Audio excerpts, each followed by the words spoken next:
लोकसभा चुनाव के बहाने बिहार की राजनीति में परोक्ष प्रत्यक्ष तौर पर इस बार बाहुबलियों की धमक साफ सुनाई देगी। इसके लिए विषाद बिछने शुरू हो गए हैं। कई ऐसे चेहरे के चुनाव लड़ने की इस बार चर्चा होने लगी है जो अरसे से नेपथ्य में चले गए थे। राजद में लालू प्रसाद यादव की सक्रियता का कमाल है कि कई ऐसे अधिकतर चेहरे खुद या परिजनों के माध्यम से राजद के टिकट पर लोकसभा चुनाव में ताल ठोकने के लिए बेताब दिखते हैं। इसे सुन जानकर 80-90 के दशक की राजनीति याद आने लगी है। मुन्ना शुक्ला का मूल नाम विजय कुमार शुक्ला है। हाजीपुर लोकसभा सीट के तहत आने वाली लालगंज सीट से 15 साल तक यानी 3 बार वे विधायक रहे। बताते हैं कि आरंभ में मुन्ना शुक्ला का अपराध की दुनिया से कोई वास्ता नहीं था, पर अपने ठेकेदार भाई छोटन शुक्ला की हत्या के बाद उन्होंने हथियार उठा लिया। छोटन की हत्या का आरोप उस वक्त पिछड़ी जाति से आने वाले बृज बिहारी प्रसाद पर लगा। बृज बिहारी प्रसाद भी छोटन शुक्ला की तरह ही जुर्म जगत के बादशाह थे। वर्चस्व की जंग में छोटन शुक्ला की हत्या करने का आरोप बृज बिहारी प्रसाद पर लगा। तब आमतौर पर शांत रहने वाले मुन्ना शुक्ला ने हथियार उठा लिया।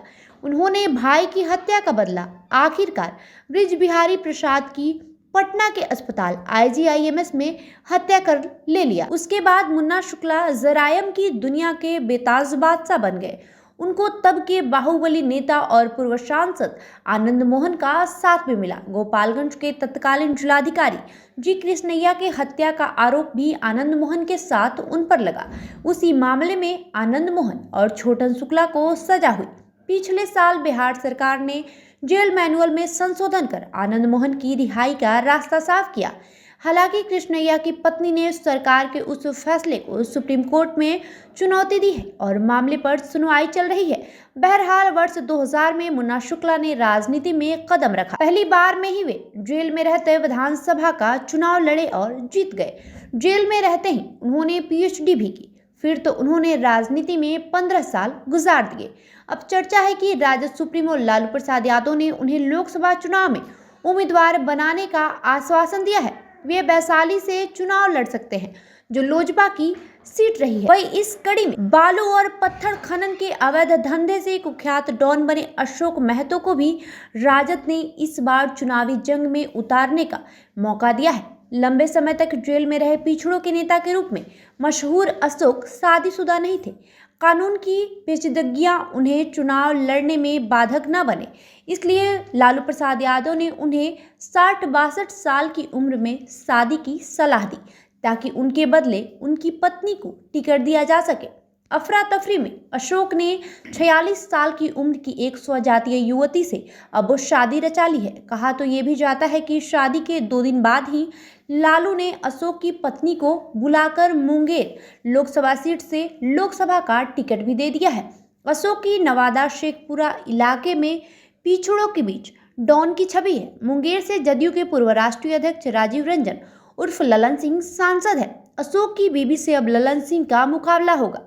ये देखना दिलचस्प होगा कि अरसे बाद चुनाव मैदान में बीबी के जरिए उतरे अशोक की आपराधिक दबंगई बरकरार है या मतदाताओं का मन अब बदल गया है। वे किसी बेदाग व्यक्ति को चुनते हैं या आपराधिक पृष्ठभूमि के अशोक की बीबी। कहा तो ये भी जा रहा था कि बाहुबली नेता और फिलवक्त जेल में बंद अनंत सिंह की विधायक पत्नी नीलम देवी भी मुंगेर से लोकसभा का चुनाव लड़ सकती है, पर अब यह सूचना आ रही है कि जदयू में होने के कारण उन्हें मुंगेर से चुनाव लड़ने पर पार्टी ने मना कर दिया है। इस कड़ी में अगला नाम है पप्पू यादव का। पप्पू यादव का आरंभिक जीवन भी आपराधिक रहा है। सीमांचल में वामपंथी नेता अजित सरकार की हत्या के बाद वे चर्चा में आए। उन पर अपराध के दर्जनों मामले दर्ज है। पप्पू पहली बार 1990 में निर्दलीय विधायक चुने गए। तब पप्पू यादव का आतंक सीमांचल में इतना था कि लोग उनके नाम से ही भय खाते थे। अशोक महतो की तरह ही पप्पू यादव के भी 17 साल जेल में ही बीते। अजित सरकार की हत्या के मामले में उन्हें इतना लंबा जेल जीवन बिताना पड़ा। अब उनकी पहचान बाहुबली नेता की बन चुकी थी। अजित सरकार की हत्या 1998 में हुई थी। अजित सरकार अपने साथी असफुल्ला और ड्राइवर के साथ निकले थे। इसी बीच उन पर अंधाधुंध फायरिंग हुई। तीनों की मौत हो गई। पप्पू यादव आरोपी बनाए गए। पप्पू तब पूर्णिया के सांसद थे। इसी मामले में वे लंबे समय तक जेल में रहे। अदालत ने उन्हें आजीवन कारावास की सजा सुनाई। पप्पू के साथ राजन तिवारी और अनिल यादव को उम्र कैद की सजा हुई। बाद में पटना हाईकोर्ट ने 2013 में उन्हें सबूतों के अभाव में बरी कर दिया। अब बात करेंगे आनंद मोहन की। आनंद मोहन की राजनीति में एंट्री बरास्ता जुर्म के ही 90 के दशक में हुई। जुर्म की दुनिया में उनके नाम की चर्चा तब सर्वाधिक हुई जब गोपालगंज के तत्कालीन डीएम जी कृष्णैया की हत्या हुई।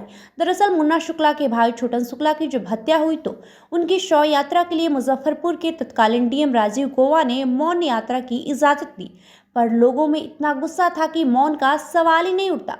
सभी लोग जमा थे। आनंद मोहन और छोटन शुक्ला आपराधिक छवि के होने के बावजूद चूंकि सवर्णों के हित रक्षक के रूप में उभरे थे, इसलिए शव यात्रा में भी वे शामिल थे। इसी बीच गोपालगंज के डीएम कृष्णैया मुजफ्फरपुर के रास्ते गोपालगंज लौट रहे थे। गुस्से से उबल रही भीड़ ने जब लाल बत्ती की गाड़ी देखी तो सभी टूट पड़े। मार पिटाई में कृष्णैया की मौत हो गई। छोटन शुक्ला के भाई मुन्ना शुक्ला और आनंद मोहन कृष्णैया हत्याकांड में नामजद हो गए।